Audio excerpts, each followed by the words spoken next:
Dados fiscais da mulher do ministro do Supremo Tribunal Federal, Alexandre de Moraes, foram acessados de forma irregular. A advogada Viviane Barsi de Moraes teve informações cadastrais, consultadas no final de agosto do ano passado. A informação é do portal UOL. O acesso aconteceu em unidades da Receita Federal na região de Santos, no litoral de São Paulo.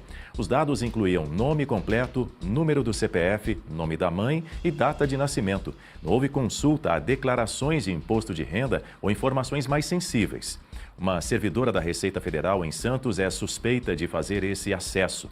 Essa semana, a Polícia Federal cumpriu mandados de busca e apreensão contra 4 servidores, por ordem do Supremo Tribunal Federal.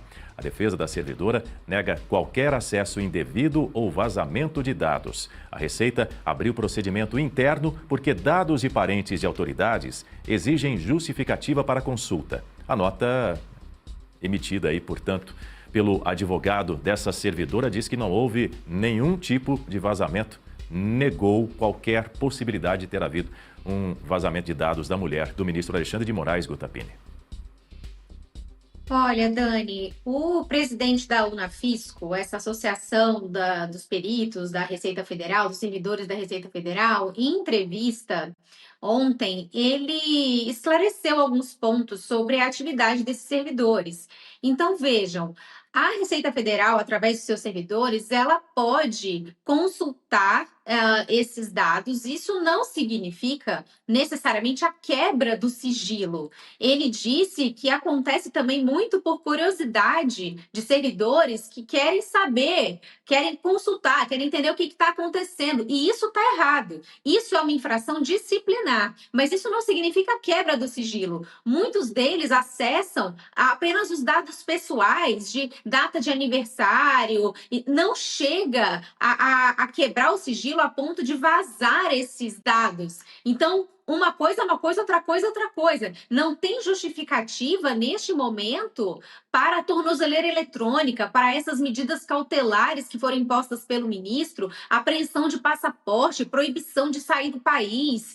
Então, veja, neste momento, o que está sendo apurado é a consulta desses servidores a esses dados. Isso é errado, isso é uma infração disciplinar, isso deve ser apurado internamente pela Receita Federal e esses servidores punidos com as penas disciplinares do caso. E, se for o caso, até sim pena de demissão.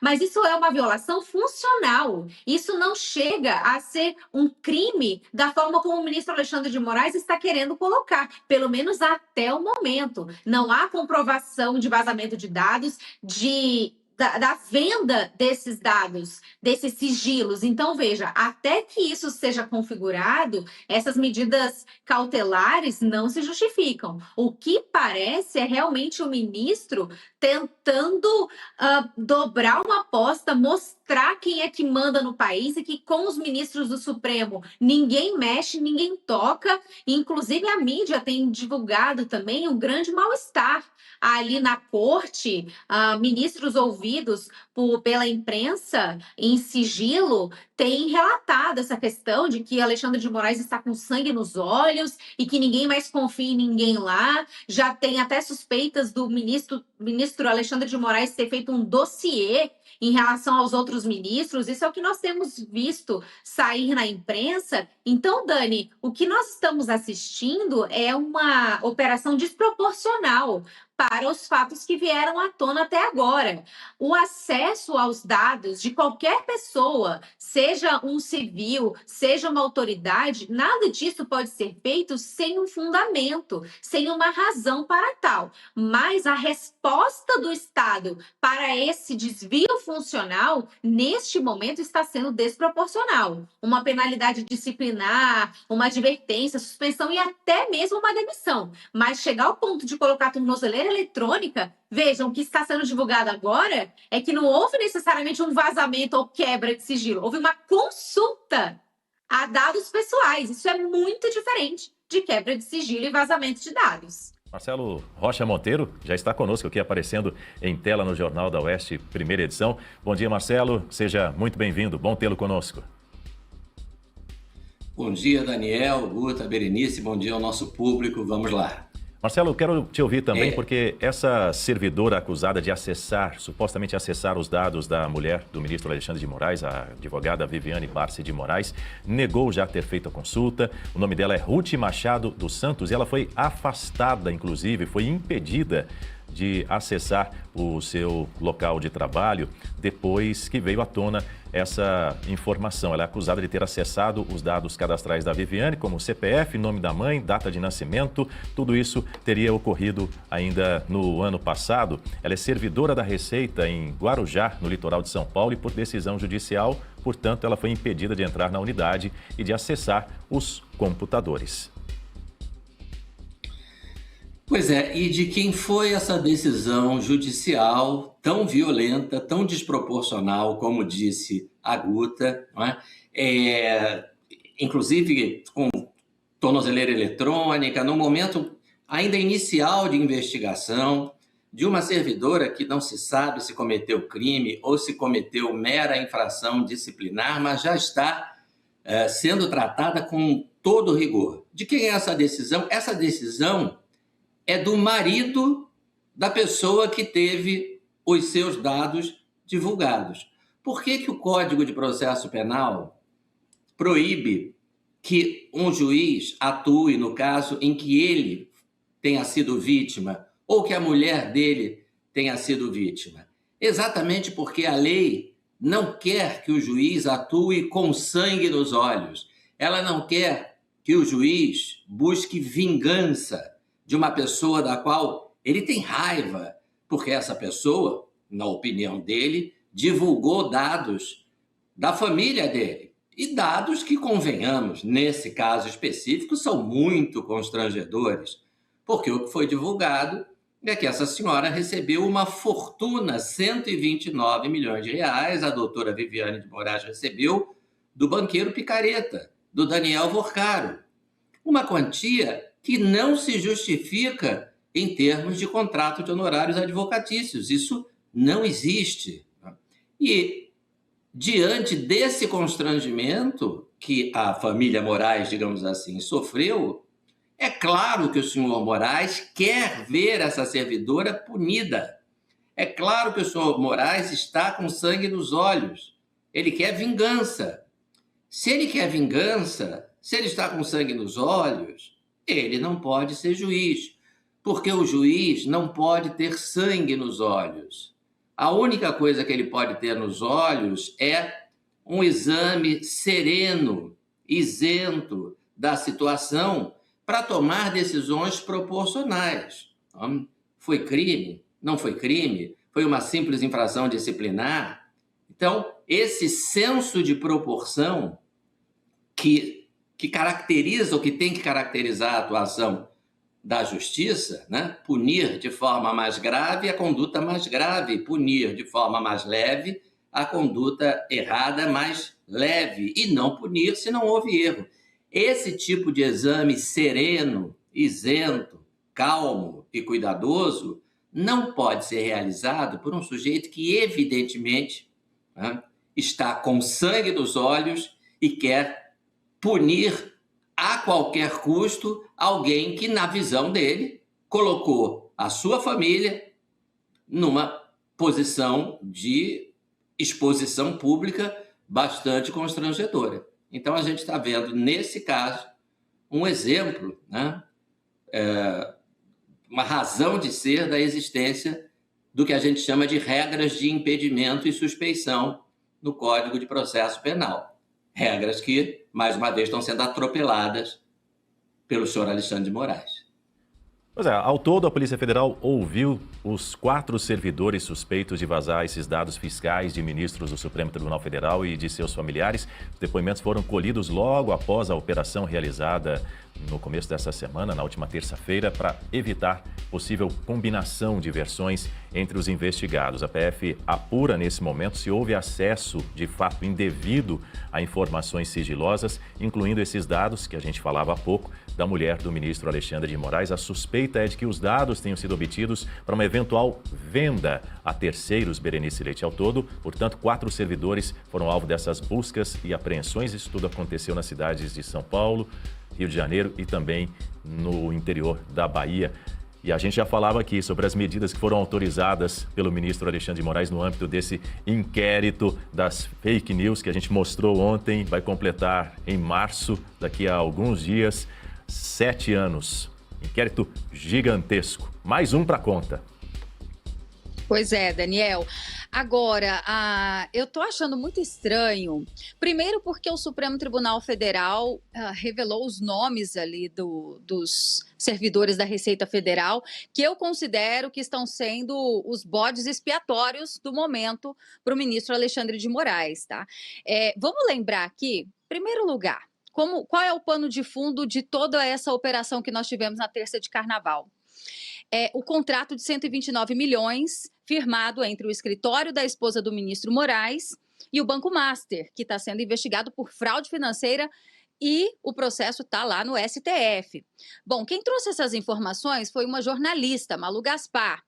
Primeiro, a Constituição resguarda o sigilo da fonte, né? Artigo 14, artigo 5º, inciso 14, que resguarda, né, o acesso à informação e o sigilo da fonte. Essas fontes não podem ser reveladas, mas quando a jornalista traz a informação do contrato dos 129 milhões, vamos resgatar que ali não falava nada sobre informações vazadas. O que foi noticiado é que esse contrato estava no celular de Vorcaro, do dono do Banco Master, ou seja, alguém teve acesso ao aparelho de celular do Daniel Vorcaro e conseguiu ali, então, encontrou esse contrato de 129 milhões.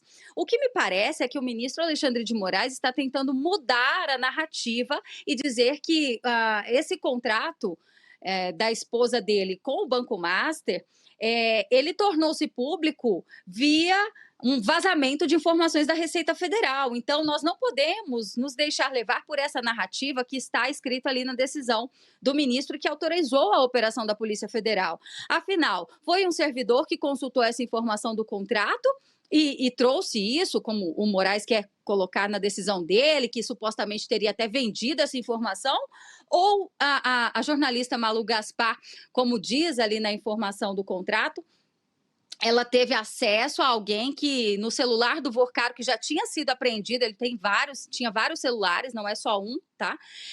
E um desses celulares encontraram o contrato multimilionário. Então, são duas histórias diferentes. Ontem ainda estavam falando sobre essa questão, que o Moraes está com sangue nos olhos, que é vingança, mas eu já consigo ver mais além, depois, inclusive, de ter ali os comentários de alguns juristas em relação a isso, porque essa operação da PF também não soa só como uma vingança, Daniel, mas uma blindagem do escritório da Viviane Barsi, porque se realmente ficar provado, né, ficar ali instituído que o contrato veio à tona por vias ilegais, e a gente está com dois grandes operadores do direito aqui para comentar esse assunto, né? Se esse contrato tornou-se público de uma forma ilegal, é como existe o princípio da árvore envenenada, né? Tudo que vem de forma ilegal não pode ser considerado objeto de investigação.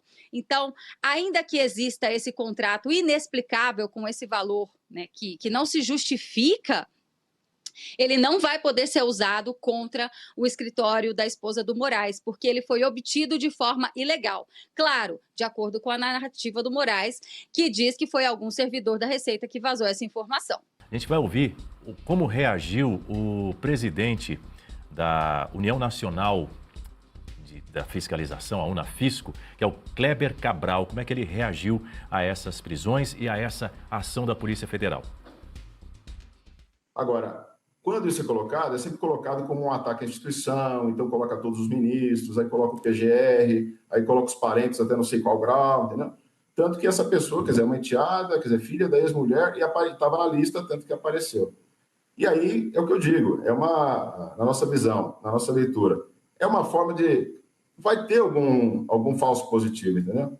Essas pessoas aí que são funcionários do certo, se tiver alguém fazendo como estão levantando, que ele estava imprimindo declarações dos ministros e vendendo, é um vexame enorme para a administração da Receita. Eu quero crer que isso não vá se confirmar, né? Porque, veja, alguém que está lá no CAC Laranjeiras, no Rio de Janeiro, está imprimindo declaração de imposto de renda dos ministros espalhados pelo país. Isso aí era para chamar a atenção muitíssimo.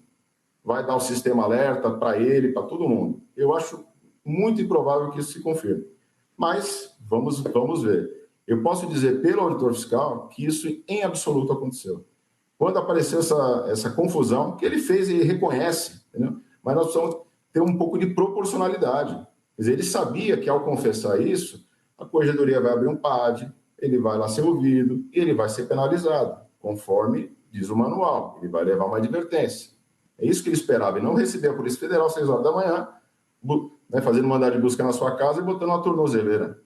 Né? Privação de liberdade é algo que precisaria ser motivado. Então, enfim, já cansamos de falar dos inquéritos das fake news, da falta de respeito ao devido processo legal, e a gente está muitíssimo preocupado que isso tenha acontecido novamente. Há uma mensagem que eu preciso registrar, subliminar, que isso afeta muitos auditores, que é o seguinte: esse tipo de medida, ela busca humilhar, ela busca constranger e busca amedrontar. E o pior é que dá certo. Se você for perguntar na Receita hoje, quem é que topa aí? Vamos organizar os grupos de fiscalização para ir atrás de altas autoridades? Você não vai encontrar nenhum. É menos arriscado fiscalizar membros do PCC do que altas autoridades da República hoje. Então, isso é um efeito concreto, muito negativo para a nossa instituição. Pois é, Rodrigo Constantino, começo por você. Em outro trecho dessa entrevista que foi concedida pelo Kleber Cabral à Globo News, ele disse o seguinte, abro aspas para ele aqui, ó. Se você perguntar hoje quem está disposto a organizar um grupo de fiscalização para investigar autoridades, provavelmente não vai encontrar ninguém. Tornou-se menos arriscado fiscalizar membros do PCC do que altas autoridades da República. Quero sua análise sobre essa frase, essa fala de Kleber Cabral, da Unafisco. É uma fala bombástica, né? E verdadeira, na minha opinião. Então, isso quer dizer, talvez, que o nosso narco-estado brasileiro, já em estágio avançado, tenha no Poder Judiciário, por exemplo, seus tentáculos mais fortes. Agora, veja, nada novo aqui para quem estuda regimes totalitários, Daniel. O objetivo é esse mesmo, é intimidar órgãos de controle. A represália a esses órgãos de controle visa justamente a demonstrar que essas autoridades são intocáveis, que estão acima das leis. Não mexam conosco, nós mandamos no país. Né? Esse é o recado, é por meio do medo. Sempre foi, todo regime tirânico se sustenta por meio da intimidação, do medo. Né? Pessoas comuns estão amedrontadas ao ver punições de 14 anos para cabeleireira que usou um batom numa estátua, e servidores da Receita estão com medo porque a polícia bate 6 horas da manhã na casa de 4 servidores, mete tornozeleira eletrônica, confisca passaporte, em vez de fazer ali os ritos processuais adequados para investigar se houve mesmo vazamento, alguma coisa ilegal. Detalhe que, obviamente, isso teria que partir de um pedido do presidente do STF, não foi o caso. Então, é uma ilegalidade em cima da outra e o interesse é um só, mostrar que o establishment é intocável.